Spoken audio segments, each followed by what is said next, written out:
something wasn't right. Things started to look more beautiful, almost euphoric. Something wasn't right. Bipolar disorder. I thought everyone was in on it. I just want to run. It's almost euphoric. I thought everyone was in on it. I see signs. When I found my way to the community church, sort of climbed the church, I took my clothes off, and all I wanted to do was calm my brain. And then the next thing I knew, I was strapped down in a gurney in an ambulance. I have a diagnosis of bipolar disorder. I'm gonna be honest, I didn't want to go to a mental health hospital, but I didn't want to be trapped in myself and my mind anymore. I was scared she was gonna die. Logic brain is telling me this will end soon, you'll get out of this, it's just a cycle.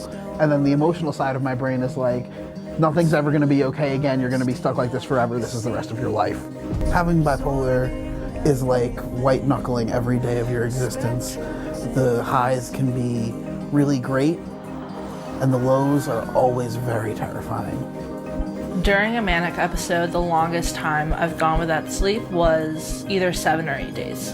One occurrence triggered a series of panic attacks during workouts and practices that eventually led into a very deep depressive state and a lot of suicidal thoughts that eventually landed me in the psychiatric hospital. Just feel like you can't breathe. It becomes so painful that you no longer see your children, your husband, and all it is left is this pain. You stopped looking at death with sympathy and started looking at death with envy. Yeah, I wanted to die. I was desperate to get relief of the pain, and that's the only way I saw out.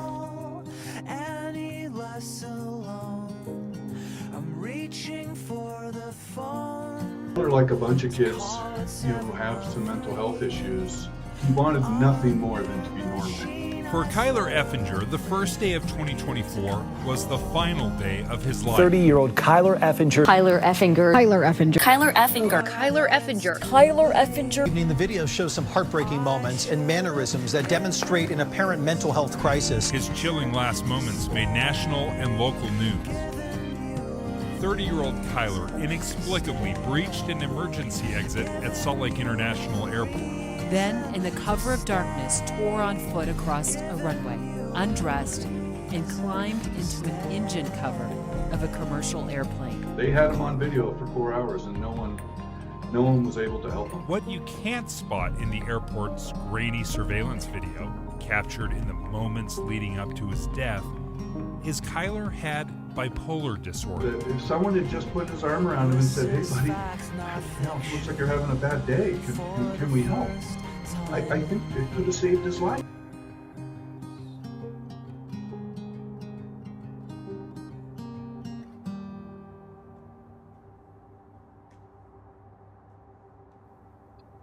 I don't feel physically capable of doing anything but just staring at the wall right now.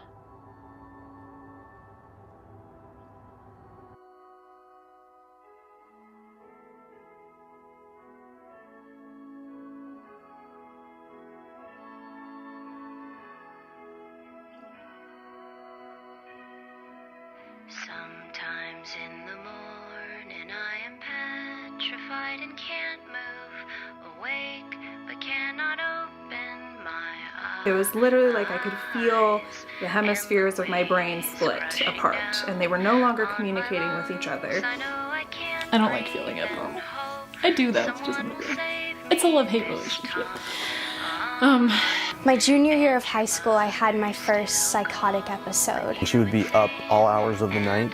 Like, talking to my sister, but it's not really my sister. It was really hard. I'm so nervous that if somebody sees this, it'll be like a reason to not get me a job or something, because it's so weird. Like, I'm sorry, I'm so upset. Like, one of my dreams in life is to be able to have a steady job. And I feel like that's such a given for so many people. It's been one of my biggest goals for so long to just be able to have something that I can commit to. And sometimes when you're on your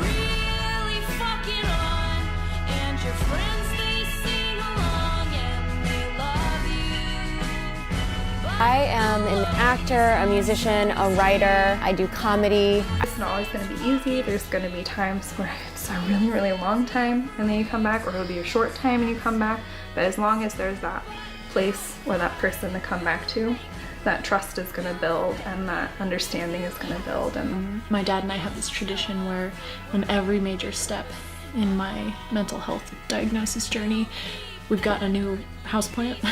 Talking to my younger self about my bipolar disorder, do believe also that it is possible to lead a fulfilled life. There's a way it makes you look at your own mind and understand that your own moods are something that you cannot be master of and that it's not your fault. And also that you can harness some of the energy of the upswings occasionally into a kind of creative purpose. There are people, really high achieving people, who live with it and who cope with it and who are in some ways stronger people because of it.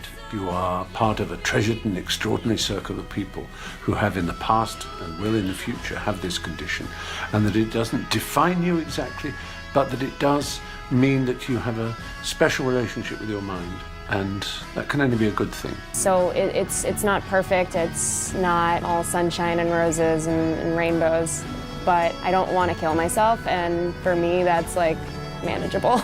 That's huge for me. It's really empowering. It's really empowering to remember, like,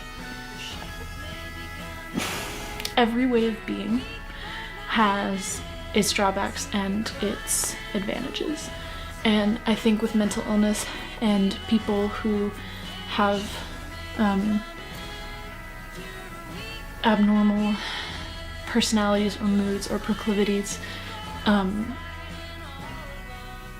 society kind of impresses on you and does not let you forget the negatives. And just the fact of living it does not let you forget the negatives. Because it sucks. But it's nice to be reminded that, like, you know, my creativity and my larger than life personality and a lot of the things that I've accomplished might, you know, not have been a thing if I had been born neurologically normal or mood stable. I don't know what the word is. There's a word for mentally ill people, but not for normal people. Because normal, I guess, is statistically accurate, but... For a long time, I felt like I'd been robbed of a normal life.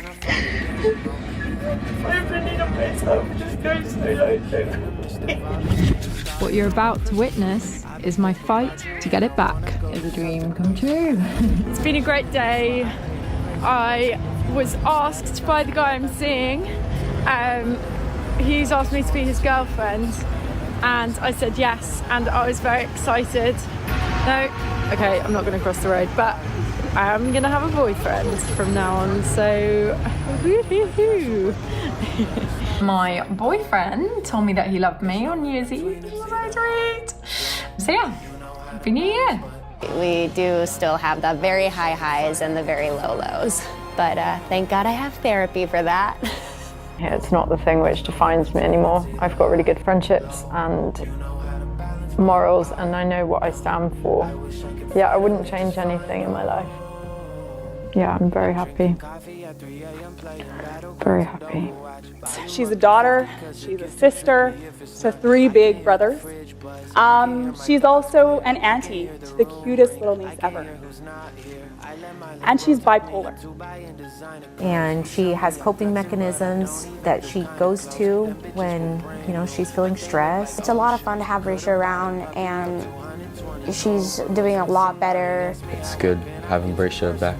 Today, I'm doing really well. I'd say that if you have family members struggling with mental illness, make sure that they know that you love them and that you care for them, and make sure they know that it's not their fault. You can't treat them like they're making these choices on themselves. Don't lose hope. Like, it's gonna be hard. The road will be hard. It won't be easy, but you'll get through it if you just keep pushing and have hope. Allow them to express their feelings and to validate them, and not say things like, oh, just get over it, or you'll get through it, or this is just a phase, or buck up, or, you know, you're stronger than that, because then you're invalidating their feelings. I want people to know that you can still live a happy and successful life with any form of mental illness. I've become very passionate about ending the stigma associated around mental illness. It makes me feel like a rat in a hole sometimes. Like, I gotta express this to you, bro. Hot, cold, that's me. It's embarrassing, bro. Like, I've been like this for a while.